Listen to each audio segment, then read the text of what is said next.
बिस्मिल्लाहिर्रहमानिर्रहीम। अस्सलाम वालेकुम स्टूडेंट्स।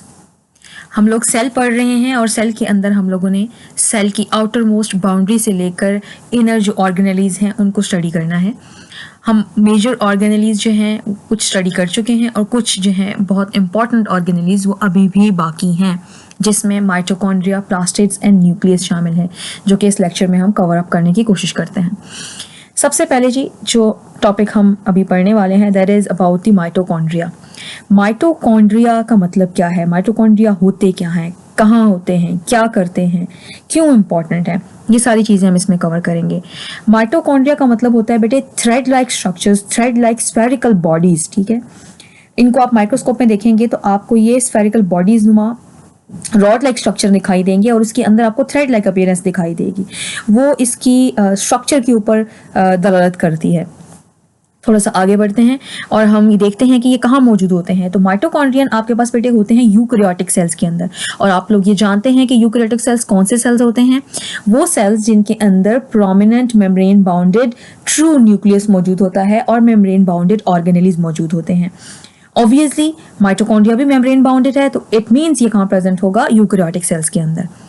अब ये करता क्या है, ये बेसिकली आपकी बॉडी के अंदर जो सप्लाई होती है एनर्जी की वो प्रोवाइड करता है। तो बेसिकली चूंकि ये एनर्जी प्रोवाइड करता है तो हम कह सकते हैं कि ये क्या कहलाता है, powerhouse of the cell.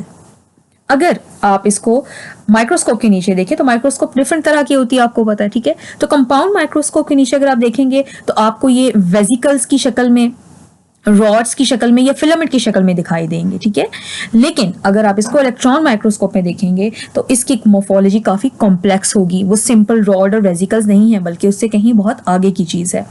तो वो हम आगे की चीज़ थोड़ा बहुत हम उसके ऊपर फोकस करने की कोशिश करेंगे इस चैप्टर में। नेक्स्ट थोड़ा सा आगे देखते हैं जी। मज़ीद अगर माइटोकॉन्ड्रिया के बारे में देखा जाए तो इसका जो नंबर होता है, कितनी तादाद में मौजूद होंगे सेल में, इसकी शेप कैसी होगी, बिल्कुल रॉड लाइक होगी या थोड़े से स्फेरिकल होंगे या वेसिकल लाइक होंगे, किस शेप के होंगे, और इसका जो इंटरनल स्ट्रक्चर है, ये सारी चीज़ें बहुत ज़्यादा वेरी करती हैं। मुख्तलिफ नौयत होती है इनकी मुख्तलिफ सेल्स में, क्योंकि डिफरेंट जो बॉडी के सेल्स होते हैं या डिफरेंट जो ऑर्गेनेलीज हैं उनके अंदर डिफरेंट तरह के टिश्यूज और सेल्स होते हैं, आपको पता ही है, क्योंकि वो डिफरेंट फंक्शन परफॉर्म कर रहे होते हैं। तो आपके पास इसके फंक्शन के साथ इसकी रेलेवेंस है कि इसकी तादाद कितनी ज़्यादा है। फॉर एग्जांपल जैसे मसल सेल्स हैं, वहाँ पर बहुत ज़्यादा फिजिकल एक्टिविटी हो रही है, तो वहाँ पे बहुत ज़्यादा आपको एटीपी की ज़रूरत है। इट मीन्स वहाँ पे आपके पास जो माइटोकॉन्ड्रिया की डिस्ट्रीब्यूशन है वो ज़्यादा होगी। ठीक है, तो ये डिफरेंट जो वेरिएबल्स हैं वो आपको बताए गए हैं। माइटोकॉन्ड्रिया की जो मेम्ब्रेन होती है, चूंकि हमने डिस्कस किया था कि अगर इसको हम इलेक्ट्रॉन माइक्रोस्कोप में देखें तो इसका स्ट्रक्चर काफ़ी कॉम्प्लेक्स होता है। ठीक है, तो उस थोड़ी सी कॉम्प्लेक्सिटी को हम थोड़ा सा ज़रा अनवेल करने की कोशिश करें कि माइटोकॉन्ड्रिया दो मेम्ब्रेन पे मुश्तमिल ऑर्गेनेली होता है। इसकी जो आउटर मेम्ब्रेन होती है बेटे वो होती है बिल्कुल स्मूथ सी, इन कोई फोल्डिंग्स वगैरह नहीं होती, बिल्कुल स्मूथ होती है। जबकि इसकी जो इनर मेम्ब्रेन होती है वो स्मूथ नहीं होती, बल्कि वो फोल्डिंग की शक्ल में मौजूद होती है। और ये जो फोल्डिंग्स होती हैं आपके पास, ये क्रिस्टी कहलाती हैं। और ये कहाँ प्रेजेंट होती है, जाहिर है अंदर कोई जगह मौजूद होगी, कोई चैम्बर होगा जिसके अंदर ये फोल्ड होकर पड़ी हुई होंगी। ठीक है, तो वो चैम्बर जो है वो आपके पास क्या कहलाएगा, माइटोकॉन्ड्रियल मैट्रिक्स। ठीक है, अब तीन चीजें हमने पढ़ ली हैं। ठीक है, एक इसकी आउटर मेम्ब्रेन जो कि स्मूथ है, इनर मेम्ब्रेन जो कि फोल्डिंग बना रही है क्रिस्टी की फॉर्म में, और तीसरी क्या चीज़ है जी, इनर माइटोकॉन्ड्रियल जो स्पेस होती है उसके अंदर जो मैट्रिक्स प्रेजेंट है उसको हम क्या बोलेंगे, माइटोकॉन्ड्रियल मैट्रिक्स। अब माइटोकॉन्ड्रिया की जो मेम्ब्रेन्स हैं आपके पास, उनका जो स्ट्रक्चर है वो बिल्कुल सेम है जो बाकी सेल की मेम्ब्रेन्स हैं जो कि आप लोगों ने पढ़ी भी हैं प्लाज्मा मेम्ब्रेन में, जिस तरह आपने पढ़ा था। स्ट्रक्चर इसका ऑलमोस्ट सेम है। इट मीन्स कि इसमें फॉस्फोलिपिड्स भी होंगे, इसमें प्रोटीन्स भी होंगी, बाकी सारी वो जो चीज़ें हैं, protein carriers and gates and all that things, वो ये बिल्कुल सेम है इसमें भी। माइटोकॉन्ड्रिया जो है इसको हम कहते हैं बेटे सेल्फ रेप्लिकेटिंग ऑर्गेनेली। नाम से क्या जरूर है, सेल्फ रेप्लिकेटिंग, अपने आप को ये रेप्लिकेट यानी अपनी कॉपियां बना सकता है ये ऑर्गेनेली। ठीक है, तो कोई भी जो ऑर्गेनेली है उसको हम सेल्फ रेप्लिकेटिंग कब कहते हैं बेटे, दो कंडीशंस होती हैं। एक तो वो अपना डीएनए उसके पास मौजूद हो, यानी 100% अपनी कॉपी बना सके। और डीएनए जाहिर सी बात है उसमें क्या होते हैं, जीन्स होते हैं जो कि आपको डिफरेंट प्रोटीन बनाने में हेल्प आउट करते हैं। तो दूसरी फिर प्रोटीन बनाने की फैक्ट्रीज भी चाहिए होंगी ना। क्या है प्रोटीन बनाने की factories? Exactly ribosomes.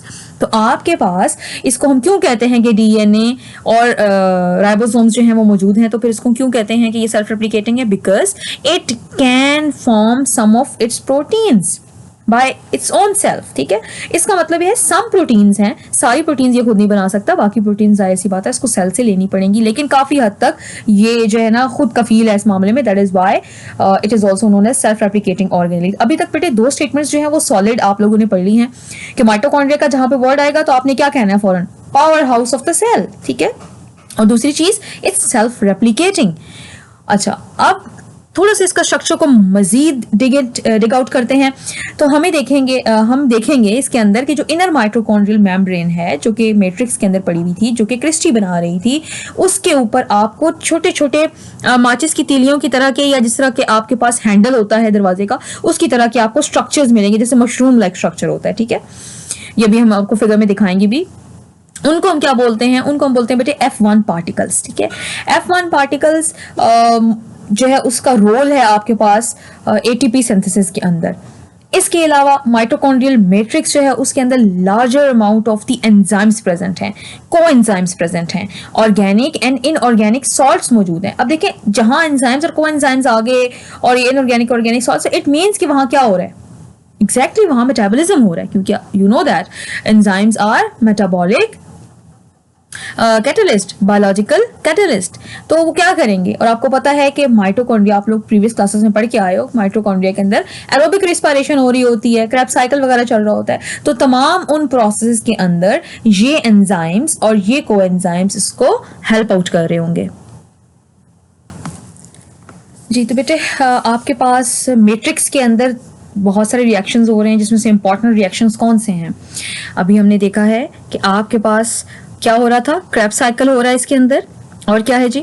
Aerobic respiration हो रही है, और फैटी एसिड मेटाबॉलिज्म वगैरह वगैरह ये इसके अंदर हो रहा है। तो देखें, आपको ये तो पता था इससे पहले कि रिस्पायरेशन भी यही हो रही है, क्रेब्स साइकिल भी यही चल रहा है मैट्रिक्स के अंदर, लेकिन यहाँ पे एक नई बात आपको बताई जा रही है कि फैटी एसिड मेटाबॉलिज्म भी यहाँ पे हो रहा है। तो ये आपको पता है कि इस तरह की चीजें जो है ना पूछी जा सकती हैं, तो हर चीज को गौर से आप लोगों ने फोकस करना है। अब होता क्या है, जब आपके पास ये सारे का सारा रिएक्शन जो है इसके अंदर जब होगा, क्रेब्स साइकिल होगा या रिस्पायरेशन होगी, तो उसके नतीजे में क्या बनेगा? एनर्जी निकलेगी ना। वो एनर्जी किस फॉर्म में स्टोर होगी? वो आपके पास एक कंपाउंड की फॉर्म में, that is which is a nucleotide basically, adenosine triphosphate, जिसको हम क्या कहते हैं उर्फे आम में? एटीपी। उसके फॉर्म में ये आपके पास बन जाएगी, और एटीपी आपकी बॉडी को जब रिक्वायरमेंट होती है एनर्जी की, उस टाइम पे एनर्जी फराहम कर देती है ऑन इट्स डिमांड। अब जो एक इंपॉर्टेंट बात हमने पीछे पढ़ी थी कि साइज, शेप और वो सारी चीजें वेरी करती हैं, तो आपके पास किस बेस पे वेरी करती हैं? The size and the number of mitochondria varies and depends on what? On physiological activity of the cell, कि कौन सी फिजियोलॉजी कर रहा है, काम कौन सा कर रहा है सेल। ठीक है, अगर तो उसका काम ज्यादा इस नौयत का है कि उसको एनर्जी की बहुत ज्यादा मिकदार चाहिए, तो इट मीन्स कि वहां पर आपके पास साइज एंड नंबर जो है ना माइटोकॉन्ड्रिया का, वो और तरीके से होगा, ज्यादा होगा as compare to other cells. अब थोड़ा सा स्ट्रक्चर को फोकस कर लेते हैं बेटे इसके, कि जो अभी हम लोगों ने देखा है कि inner mitochondrial membrane, outer membrane, F1 particles, matrix, उसको थोड़ा सा आप ये देख लें। ये फिगर 4.13, इसके अंदर आपको डायग्रामेटिक रिप्रेजेंटेशन दिखाई गई है माइटोकॉन्ड्रिया की, लॉन्गिट्यूडनली कट करके उसको दिखाया गया है, और इसके अंदर आपको F1 पार्टिकल्स भी दिखाए जा रहे हैं, और आपके पास इनर माइटोकॉन्ड्रियल जो मेम्ब्रेन है उसके अंदर इनर सरफेस पे मौजूद होते हैं F1 particles, not on outer surface. ठीक है, माइटोकॉन्ड्रियल मेम्ब्रेन जो है ये आप देख सकते हो बेटे, यहाँ पर इसका जो इनर सरफेस है वहां मौजूद है आपके पास F1 पार्टिकल्स।